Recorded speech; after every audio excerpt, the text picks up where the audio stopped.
Good morning, everyone, and welcome to the Rangers Review Morning Briefing. It is Monday, the 8th of July. I'm Derek Clark, and I'm joined this morning by Stevie Clifford. How's it going, Stevie? Morning, mate. I've listened, Derek. I've made a mess of it again. I was up until the very small hours this morning watching. I've got something new to watch, Dexter. I finished it a couple of weeks ago again. I'm watching Gangs of London now. It is good. It is good. So I'm just well into that now. So that was good fun last night or this morning. What's that on, Stevie? Gangs in London. Believe it or not. What channel's that on? So I've got it on Sky Catch Up. Right. Okay. So it's not live or anything now, but it's about just what the title says. So it's quite good fun. A lot of action. Let's just say that.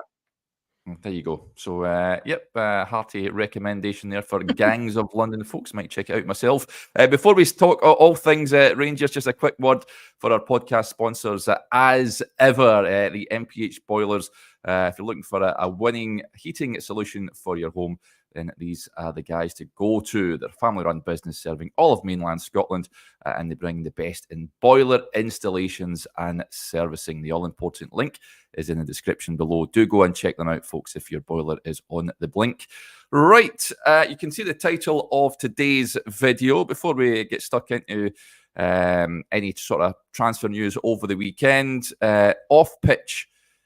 The off-pitch situation is increasing concern and frustration amongst the fan base.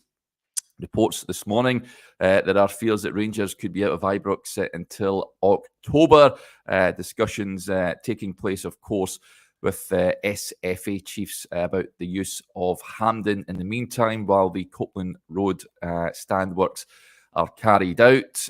We did think it would just be August, which was bad enough in itself, but if Rangers are out of Ibrox until October, it's nothing short of disastrous. Stevie, what's your? I think I can sort of predict what you're going to say here, but what's your view about this?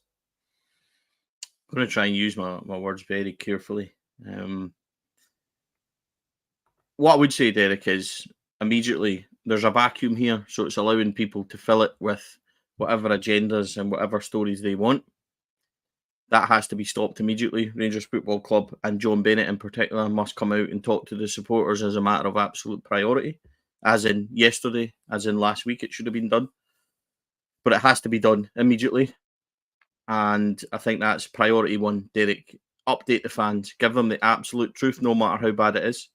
Let them know exactly what's going on and let them know exactly what's happening with regards to these stories. Because if you allow that to happen, then, as I said, people are going to fill it. So let's get that sorted immediately, first of all, and let's get a proper update out there to the supporters.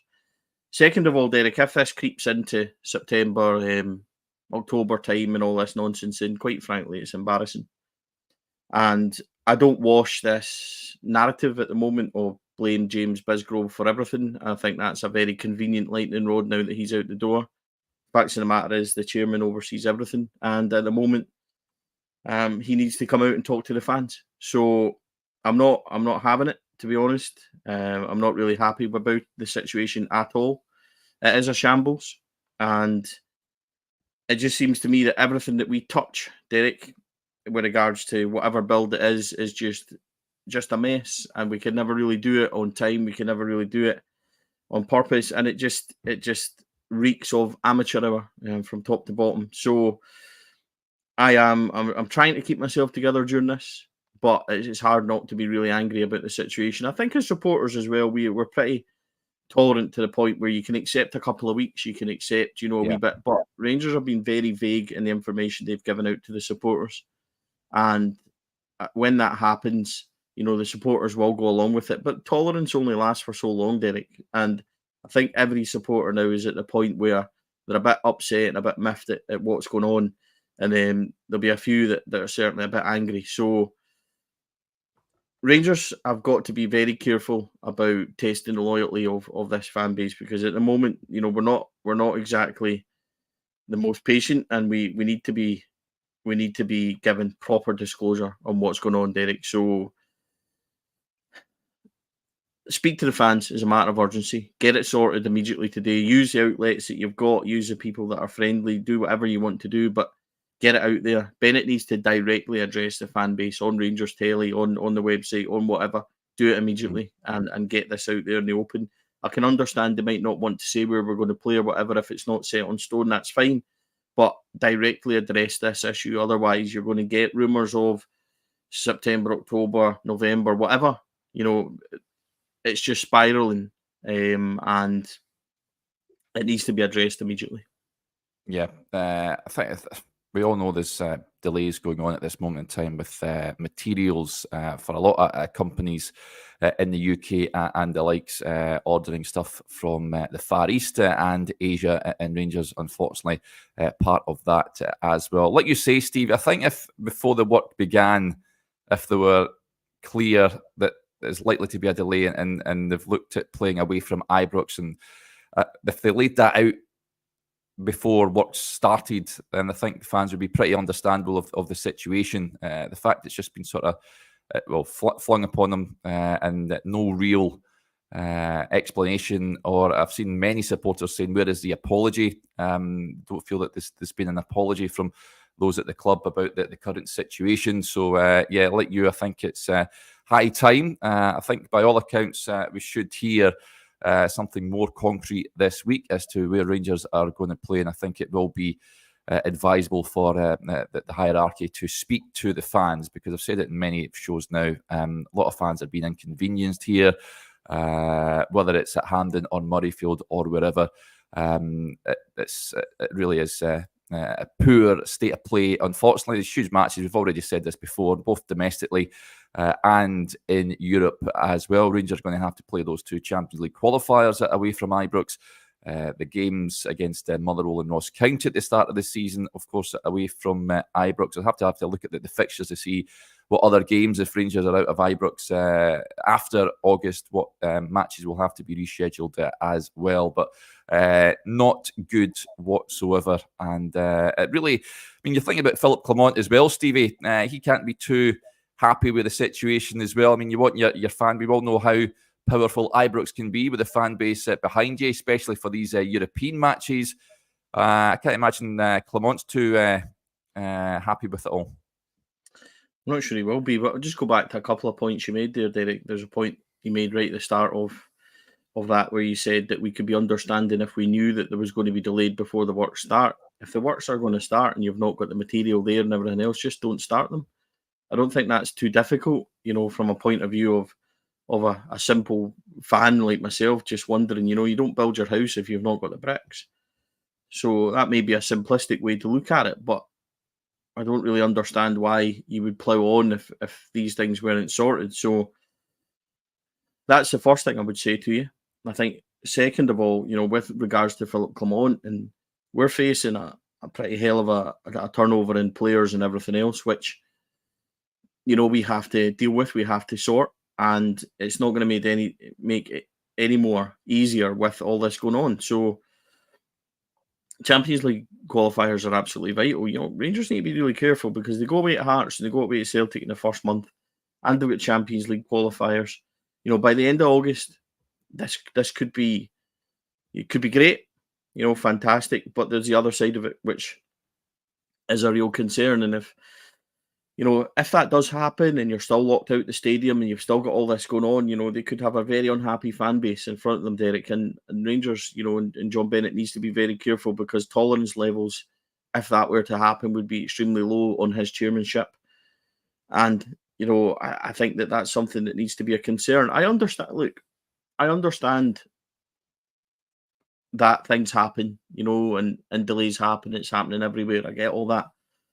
But I can't help but think that this has just been poorly managed from word go, because it's impossible not to, Dave, because, as a fan and seeing this information come out and, we're told it's a few weeks, we're told end of July by, supplies, etc., etc. Now we're getting told, or now that there's people setting agendas that, it could be well into September, October time, etc., etc. See, by the end of the day, that'll be the turn of the year, because that'll be the new agenda that people are setting. So, Just get out there and talk to the fans. Do it immediately.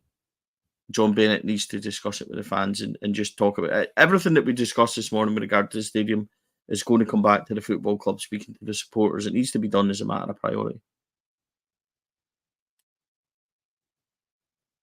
Derek, you're still muted. I'm muted. Yeah, lots of comments coming in. My dog was barking away like mad there. Andy says a parcel for Derek. Did get a parcel there, so yeah. Well spotted, Colombo here. Andy just, yep, it was a wee parcel, but you never left Stevie high and dry on air himself this time. So yeah, I've learned my lesson on that. But yeah, lots of comments coming in just on Ibrox. Kevin Robb with the point says, has anyone read the terms and conditions of season tickets regards compensation for such events? I'm not entirely sure what that would be with regards to playing away. I would like to see fans compensated, incidentally. Whether that happens or not, I'm not too sure. There's a comment coming in there for CGM55, which we'll touch on shortly. This one from James says, just play all games away from home. Simple. Well, I don't think it's as simple as that, Stevie, is it? It's not as simple as just saying that we'll play, because I know it happened down south. I think when Luton came up to the Premier League last season, and they had to revamp one of their stands to make it sort of media friendly for the Premier League, and they played a real number of games away from home before playing back at Kenilworth Road. But this you simply can't do that, and I can't see that happening. Pretty much. I mean, Rangers will be playing pretty much away from home anyway. They're not playing at Ibrox, but it's not a case of just simply saying, right, we'll play these matches. I would say, for example, 10 matches away from home, then we'll reverse it. Well, Hearts done it.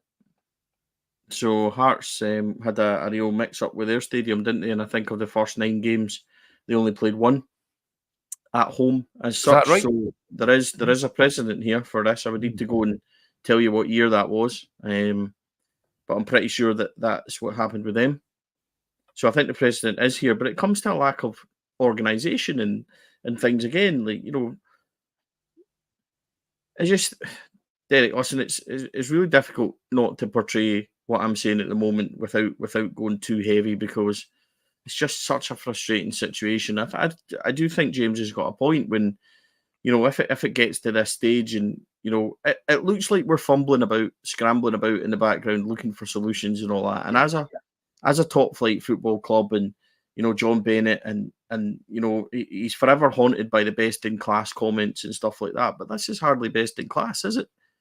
You know, this is a problem. So I just think that this whole thing, if there is a precedent for that, and I believe there is, I believe Hearts have already had that, then that's something that should be discussed with the supporters as well. You need to detail exactly what's going on, exactly what options have looked at, exactly what options have been made available to them, and exactly why they've chosen to go a certain way. But you cannot, you just cannot go through a situation where, you know, certain members of the press and certain organisations are allowed to fill a vacuum just with these stories.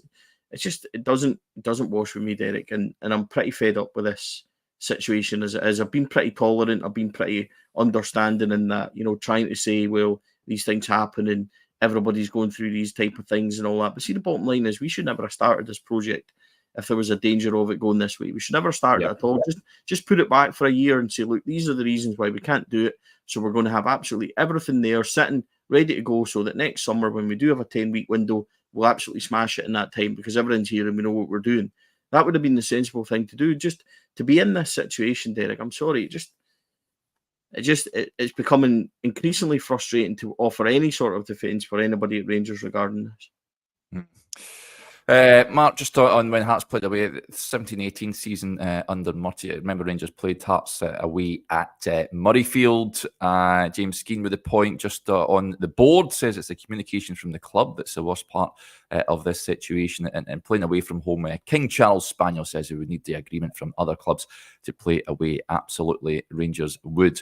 Right, let's move away from that just now. If there's any update on it, folks, we are busy trying to find out the latest, then you will hear it first on the website. Keep your eyes peeled on the social media channels as well. Stevie says, I think the sooner the better. It's a matter of urgency now that we hear from the club on this situation.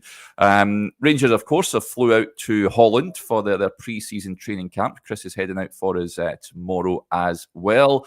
And Rangers left there, of course, have got Hamza Igman. He signed on the dotted line at the tail end of last week. Speaking about joining Rangers, he says, I'm really proud to join Rangers. I can't wait to get started with my teammates. There's a huge club with a loyal fan base and a lot of history. I'm excited for my future here, and I'm looking forward to being part of this club. Philip Clement says, I'm delighted to welcome Hamza to Rangers, and we believe he will be a great asset to our squad. He has a lot of talent and potential, and he'll bring a fresh presence to our attacking options. We know it will be a big change in culture and a new country for Hamza to adapt to, but as a club, we will support him on and off the pitch to settle in here. Niels Coppin said, I would like to welcome Hamza to Scotland and to Rangers, and I'm thrilled he will be joining our squad. He is an exciting young talent who has already shown his energy, skill and determination during his time in Morocco and at international level. I look forward to seeing him develop further in our club. So welcome Hamza to Rangers. Good to see that one over the line. Would still like to see another striker brought into the club at least. But I was hearing from supporters over the weekend, Stevie, about the transfer business that has been done already. Ties in with a few comments coming in. CGM 55 that I flagged it a little earlier on. He says, what's our current best 11? Probably the same as last season. Depressing. Is that a fair comment that fans getting frustrated at the lack of proper first teamers coming into the club? I've heard a lot of people saying these signings are projects and not players that will take Rangers to another level to challenge and win ultimately the title next season. Is that fair? What's going to happen, Derek, is that, and it's just what I said, weeks and weeks ago, that we have to be careful about getting the balance right about what we're doing. See, with everything that's going on with the likes of the stadium and things that's not winning last season and the way the season finished, and people are already a bit fed up, right? And they'll just start projecting on other things because it's easy to be really negative, and it's easy to have that in the forefront of your mind. Personally, I think it's a fair comment from CGM, but I also think that it's 8th of July and we need to give it a wee bit of time. They have done some decent business, securing Cortez and things. Securing Hamza Igman is going to be big deals. I think they probably both go into the first team. I'm not sure that it's massively different from the last season, like CGM says, but that's up to Rangers to get that right, Derek. So there's a lot of business to be done going out the club.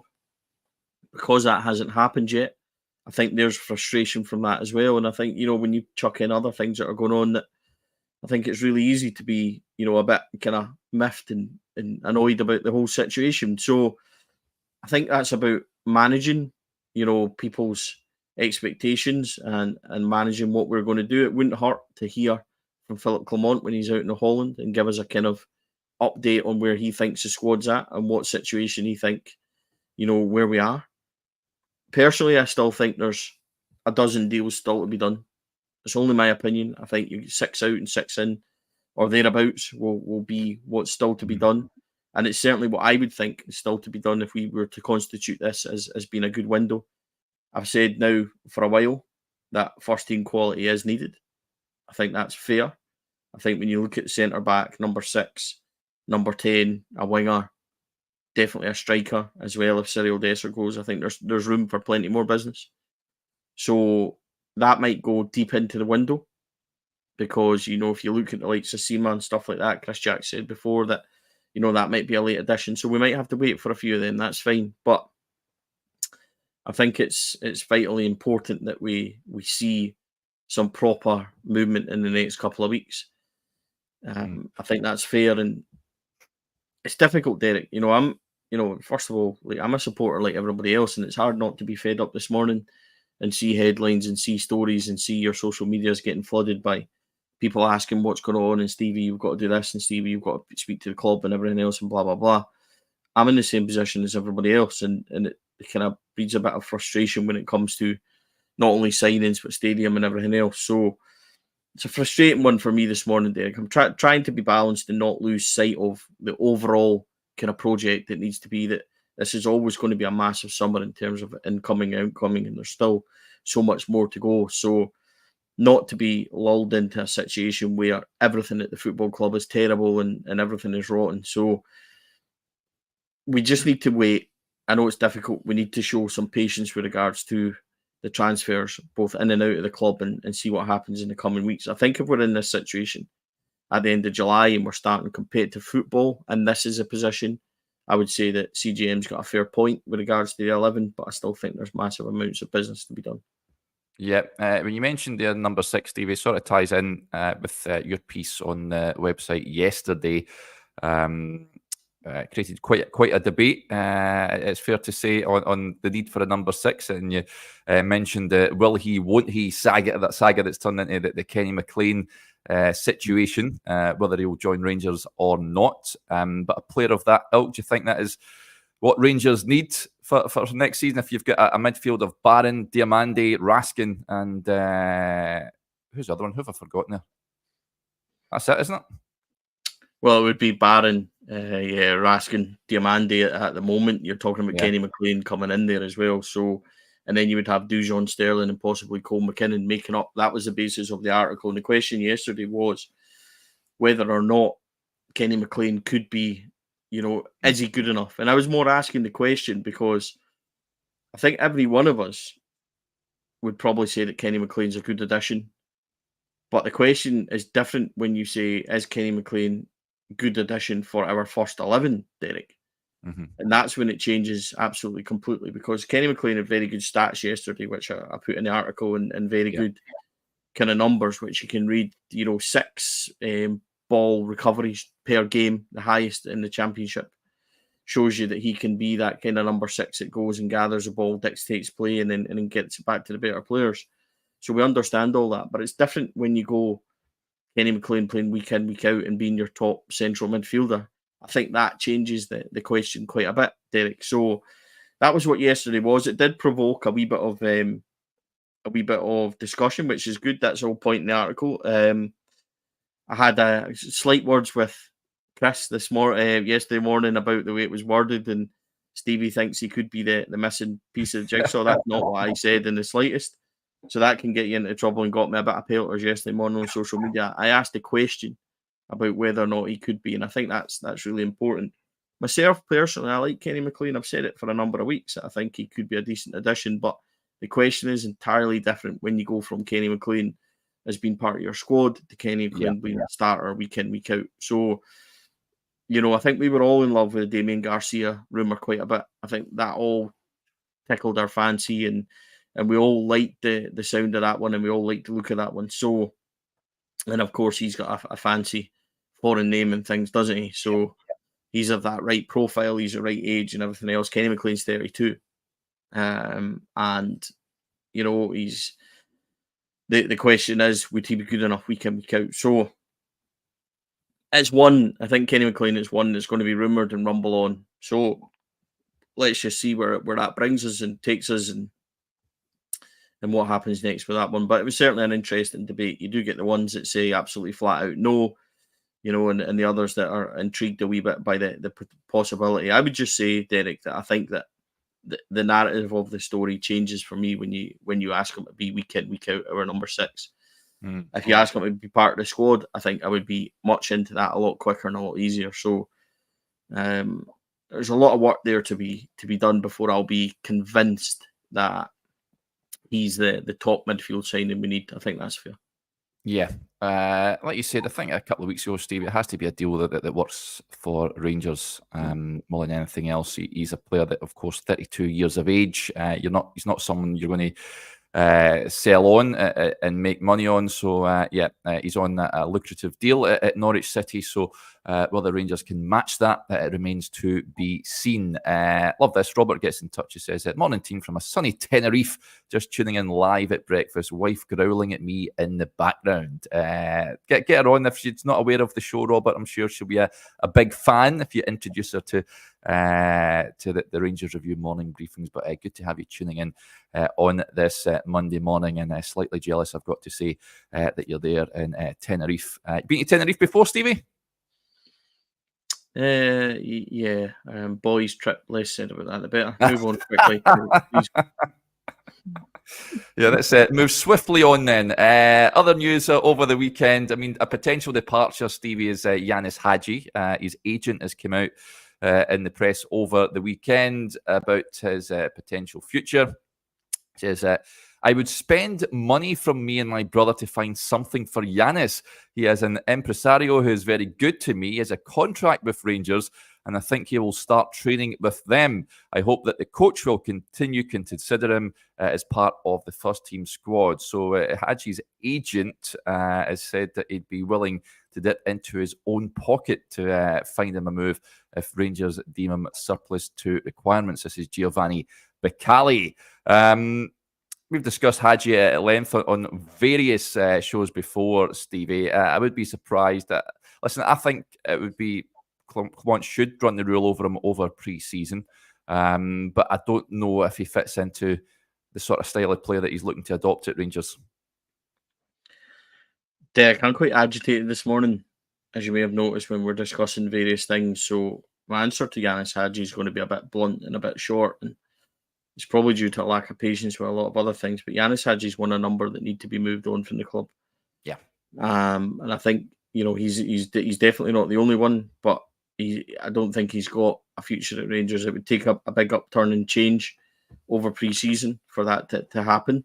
You know, so he's got a big job in his hand. But I do notice a change in kind of narrative surrounding the agent, and I wonder if they've dipped in, you know, and kind of offered Hadji about a wee bit and found out that there's not much takers, because it's the narrative slightly changed from, you know, we'll find Yanis somewhere to go, and you know, there'll be plenty of suitors for a player of Yanis's quality, blah, blah, blah, blah, to now, you know, I can see Yanis staying and being at Rangers and starting pre-season. So it's a difficult one, and it goes back to what I said, I think, last week on the show, that when you have so many players on such good contracts, and so many average players on such good contracts, it becomes really difficult to move them on.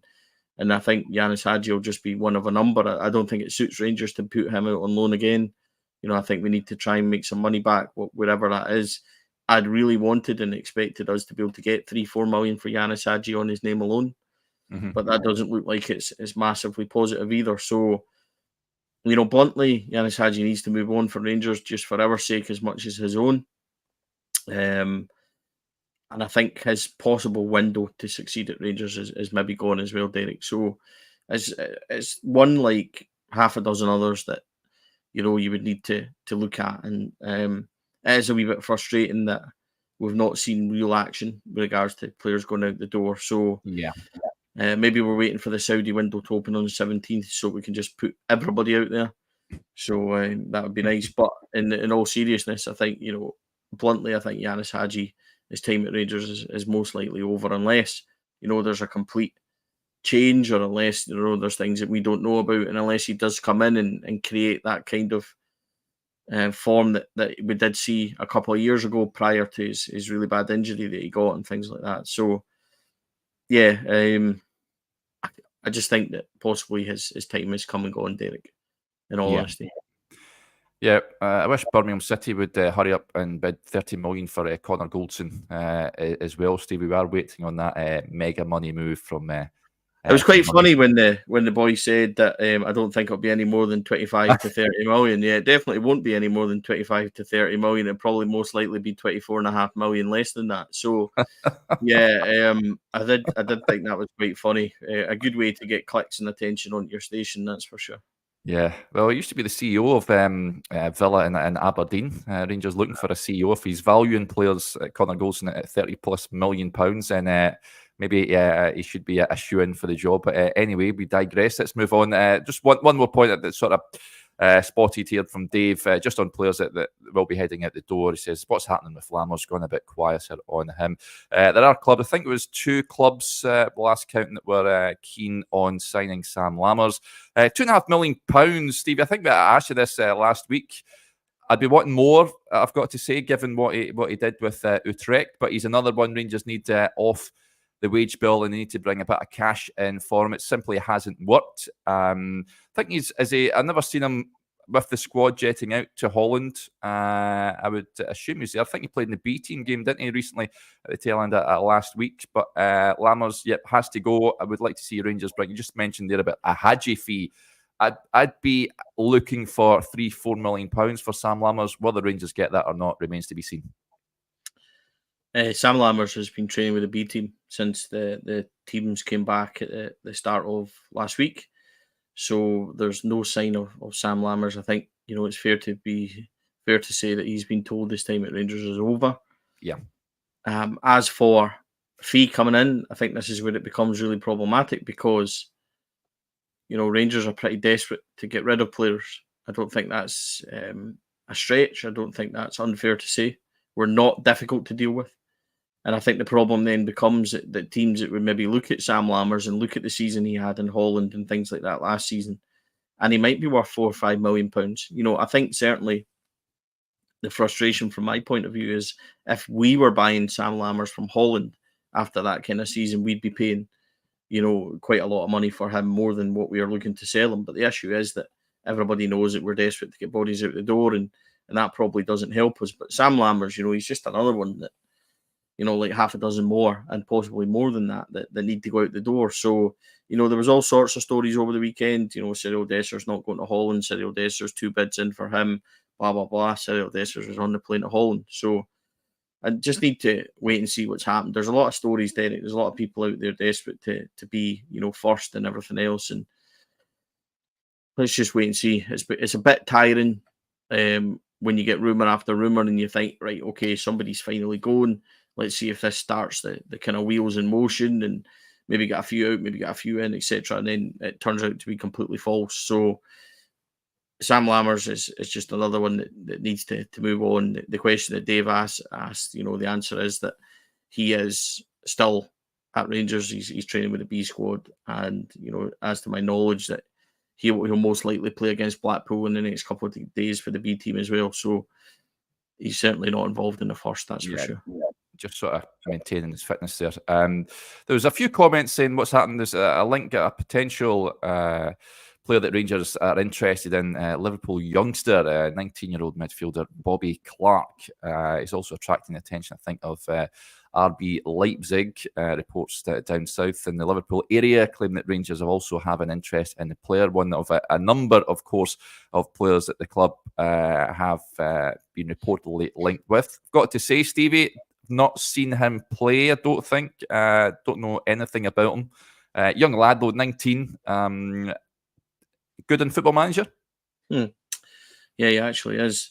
I don't think there's a summer gone by when, since Steven Gerrard came in, that we haven't been linked with a Liverpool youngster on loan. So take it with a pinch of salt, Derek. And just wait and see where it takes us. I'm not sure that, sometimes these links do turn out to be true, but it's so just many. My tolerance level, Derek, as I said, is a bit low this morning to kind of think about potential people coming in and all that kind of stuff. I'd like to just see some action, on and off the field from Rangers. I think that's fair to say. Yeah, no doubt about it. Right, we'll wrap up there, folks. Big thanks to Stevie for joining us on this morning's show.